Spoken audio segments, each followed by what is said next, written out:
Salut, c'est Doc, bienvenue pour cette deuxième partie de la critique analyse du chapitre 803. Si vous n'avez pas vu la première, j'y parle de Barbe Noire et aussi des Revos. Et là, dans cette deuxième partie, je vais parler surtout de l'équipage Mugiwara, de Barto, de Buggy et aussi des samouraïs. On va déjà parler de l'équipage Mugiwara. Encore une fois, je suis complètement déçu. Je m'attendais qu'on allait voir Senji et son équipage. Je pensais franchement qu'ils allaient arriver en haut de l'île. Et malheureusement, ce n'est pas le cas. Ils sont arrivés sur le bateau, sur le Sunny. On voit que le Sunny n'a aucun dégât, mais on voit qu'il n'y a aucune activité à l'intérieur. Donc là, il est temps de faire un petit récap sur ce qui s'est passé sur l'équipage, entre guillemets, de Senji. Ils sont partis de Dressrosa pendant que Luffy n'avait pas encore entamé justement son combat, et au moment où ils sont partis, ils se sont retrouvés nez à nez avec Big Mom. Ils ont réussi à échapper à Big Mom, on ne sait toujours pas comment, et je pense que un jour après, ils ont réussi à atteindre Zou.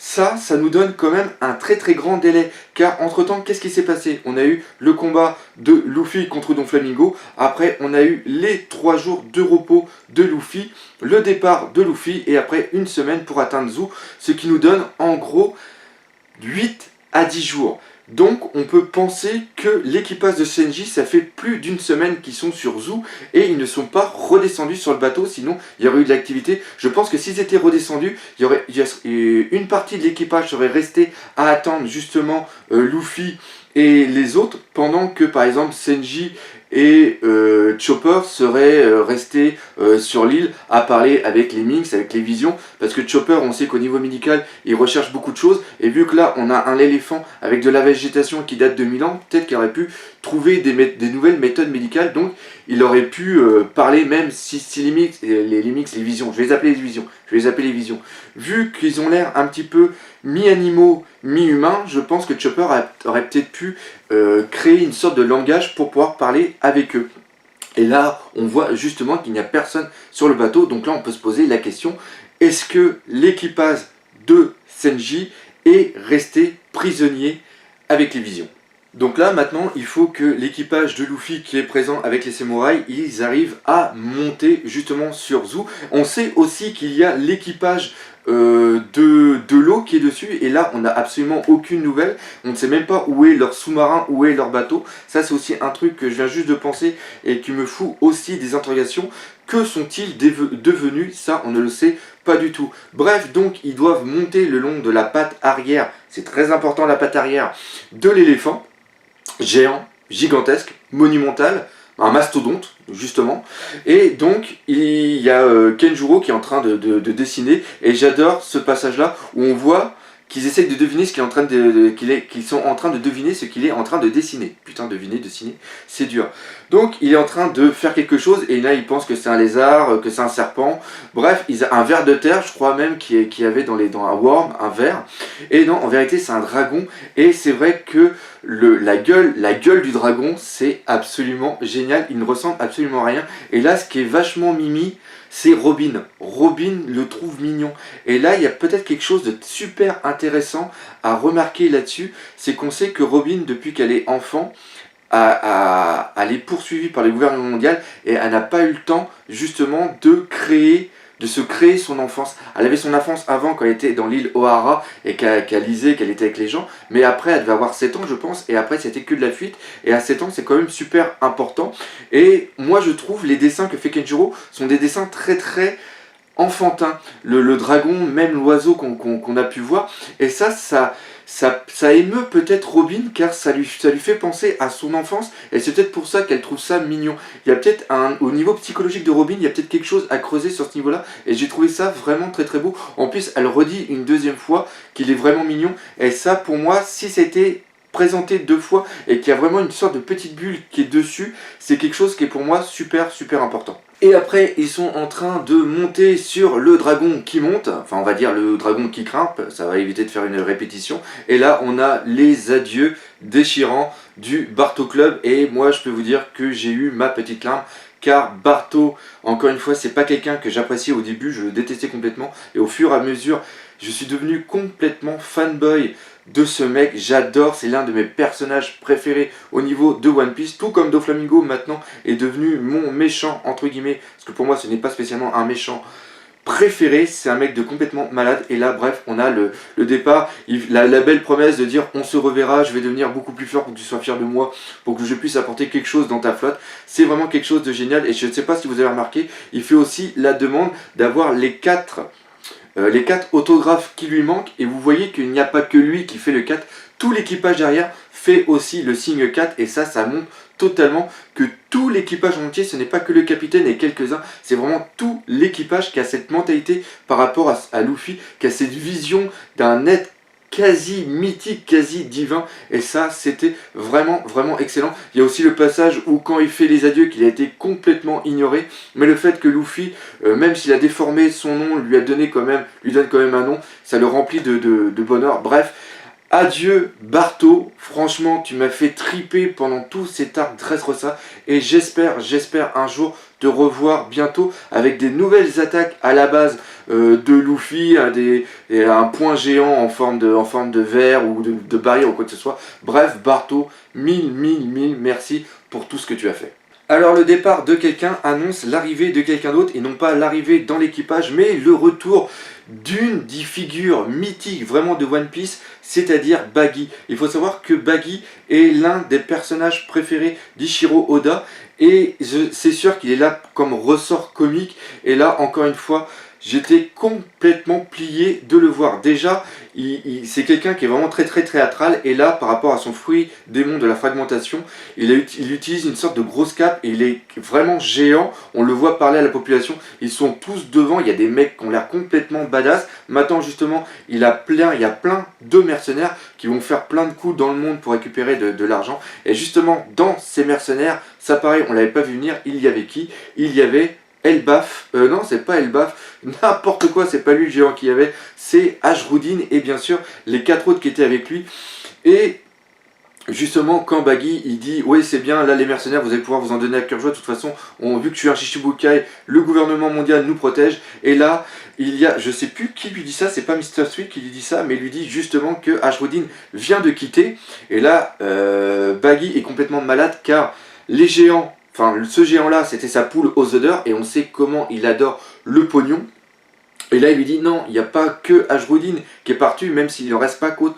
C'est-à-dire qu'il est parti avec son équipage. Et là, il est complètement malade. Et là, il dit pourquoi ils sont partis. Et là, justement, il va apprendre, et on ne le voit pas, on va apprendre que c'est à cause justement de Luffy. Et ça, c'est vraiment bien, parce que Luffy a toujours fait chier Baggy, mais pas de façon intentionnelle. C'est jamais de sa faute. Le pauvre Luffy, il n'a jamais demandé à ce que des mecs viennent rejoindre et créer une flotte pour lui. Lui, il en voulait presque pas à la rigueur. Lui, il dit ouais, c'est super sympa ce que vous avez fait. Il n'a pas dit je te veux dans ma flotte, je te veux dans ma flotte, je te veux dans ma flotte. C'est les autres qui sont venus d'eux-mêmes. Et là, encore une fois, Luffy emmerde Baggy, mais pas de façon voulue. Et ça, c'est une sorte de destin qui est en train de jouer, qui est en train de s'acharner sur Baggy avec le visage justement de Luffy, et j'ai trouvé ça vraiment excellent. Donc Baggy va avoir les nerfs, et c'est sûr qu'à un moment il va en vouloir à Luffy, et je pense que dans plusieurs chapitres, il va arriver à un moment où Luffy va être dans la merde, et quand il va arriver, il va faire de quelque chose totalement what the fuck. Oui, what the fuck, c'est une expression que j'aime bien et que je vais utiliser assez souvent. C'est ma petite marque maintenant à moi, what the fuck. Et donc il va arriver, il va se passer un truc totalement délire, et Baggy va sauver entre guillemets un peu la vie, comme ça s'est passé sur Marineford. Et il va être mis en avant involontairement, et je trouve que ça va être vraiment génial. Peut-être aussi un truc avec Shanks ou quoi que ce soit. Bref, Baggy, on va le revoir bientôt dans un truc complètement débile, complètement malade, typiquement Oda. Et là, on va arriver sur la dernière partie, c'est-à-dire des samouraïs. Alors, maintenant, les samouraïs commencent à donner quelques infos, c'est-à-dire qu'ils sont partis de Wano Kuni qui, je pense, sera le prochain arc après Zou, et ils sont partis pour aller justement sur Zou.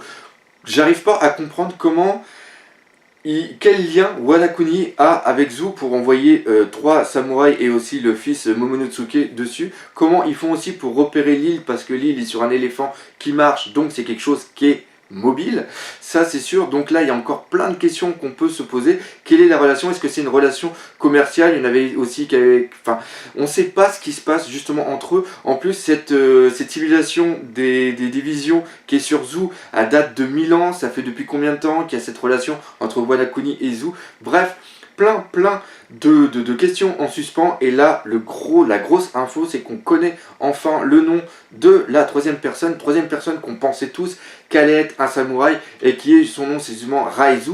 Et justement, il paraît que c'est écrit en deux façons. Rai pour le tonnerre, je le prononce très mal, c'est A-R-A-I avec deux points, je pense dessus. Enfin, la traduction est comme ça. Et après, on a vraiment le Zou comme comme justement, je vais y arriver, le nom de l'éléphant. Donc, et lui, on apprend que c'est un ninja. Et par rapport à son nom, Raizu, moi, ça me fait peut-être penser aussi à un ambassadeur. Parce qu'il aurait le nom en relation avec le... Et c'est peut-être un truc qui a été fait exprès pour qu'il ait un nom en relation justement avec le domaine. Et là, on sait maintenant que c'est un ninja. Et à l'évocation du mot ninja, tout le monde se retourne, sauf Robin. Ça, c'est très important, j'en parlerai justement après. Même l'eau se retourne, donc ça veut dire que les ninjas ont une aura de mystère autour d'eux, et peut-être aussi une aura de puissance. Et là, quand on voit les yeux de Luffy, c'est sûr qu'il va le vouloir dans son équipage, et c'est peut-être lui le 10e Mugiwara. Les yeux, la notion de ninja et quoi que ce soit, ça peut être vraiment très bon. Maintenant, à quoi il va ressembler? Eh bien moi je pense sincèrement que Raizu va ressembler à un personnage de Naruto. J'ai fait quelques recherches, on a des fois des petits clins d'œil justement de Naruto dans One Piece. Il y en a un qui est vraiment flagrant sur Barbe Noire, où on voit Namu qui est en forme de requin, qui fait penser justement à un ancien... Putain, j'arrive plus à me rappeler le clan des Ishiwa, je crois. Non, là, je raconte une grosse connerie. Désolé, moi, ça fait tellement longtemps que j'ai pas lu Naruto qu'il va falloir que je m'y remette. Bref, c'est les mecs qui ont les impairs noirs avec les nuages rouges. Hein. Désolé, ne me tuez pas. Les fans de Naruto, ne me tuez pas, je vous en supplie. Et à un moment, on voit un passage avec justement un mec qui a les cheveux roses assez longs. Et il fait énormément penser justement à Jiraiya. Donc ça par contre c'est quelque chose qu'on voit dans l'anime, mais je sais pas si on le voit aussi dans le manga. J'ai pas eu le temps de faire la recherche, ça m'a pris vraiment beaucoup trop de temps. Si c'est que dans l'anime, ça par contre ça serait un clin d'œil de l'animateur par rapport à Naruto. Par contre si c'est aussi présent dans le manga, ça veut dire que c'est un clin d'œil d'Ichiro Oda en faire justement Masashi Kishimoto. Là ça y est, j'ai réussi. Et pour moi, je pense que vu que Naruto est terminé, et on sait qu'il y a une très grande relation justement entre ces deux mangaka, Ichiro Oda et Masashi Kishimoto, je pense qu'il va peut-être nous faire ici un ninja qui va avoir une ressemblance, pas totalement avec un personnage de l'univers de Naruto, mais il aura un aspect global qui nous fera penser à quelqu'un. Je pense vraiment que ça peut être un très beau clin d'œil, et je sais que Ichiro Oda surtout va être complètement capable de nous faire un truc comme ça. Maintenant, est-ce que ce mec va être aussi comme Kenjuro, c'est-à-dire un mec qui peut avoir l'air super important de l'extérieur, mais qui va avoir un pouvoir complètement what the fuck, complètement débile, qui va pas vouloir s'en servir, comme on dit, un ninja qui va vouloir se planquer, mais qu'on va voir la moitié un truc dépassé, un morceau de pied dépassé, un morceau de main dépassé ou quoi que ce soit, ou qui va lancer les shurikens n'importe comment, qui en rebondissant n'importe comment vont quand même réussir à atteindre l'adversaire. Bref, plein de questions sur ce personnage, mais celui-ci va avoir un impact important dans l'univers de Naruto, ça c'est sûr et certain. Et aussi la dernière chose avec ces samouraïs et ninjas, c'est Momonosuke. On ne sait pas encore quelle importance il avait par rapport à Doflamingo. Ça c'est quelque chose que j'aimerais bien avoir la réponse, car je suis en train de me triturer l'esprit dessus et je n'arrive pas à savoir pourquoi, et ça me fait chier. Et enfin, la dernière chose qui va arriver, c'est le truc qu'on voit tomber. Voilà, alors pourquoi tout à l'heure je vous avais dit que Robin c'était super important? Car au moment où tout le monde se retourne, on voit Robin qui dit quoi, mais elle dit pas quoi par rapport au ninja, elle dit quoi par rapport à ce qui descend. C'est-à-dire qu'elle a un Aiki de l'observation qui est hyper développé. Pareil, c'est une petite bulle, mais ça a son importance pour la suite, j'en suis sûr et certain.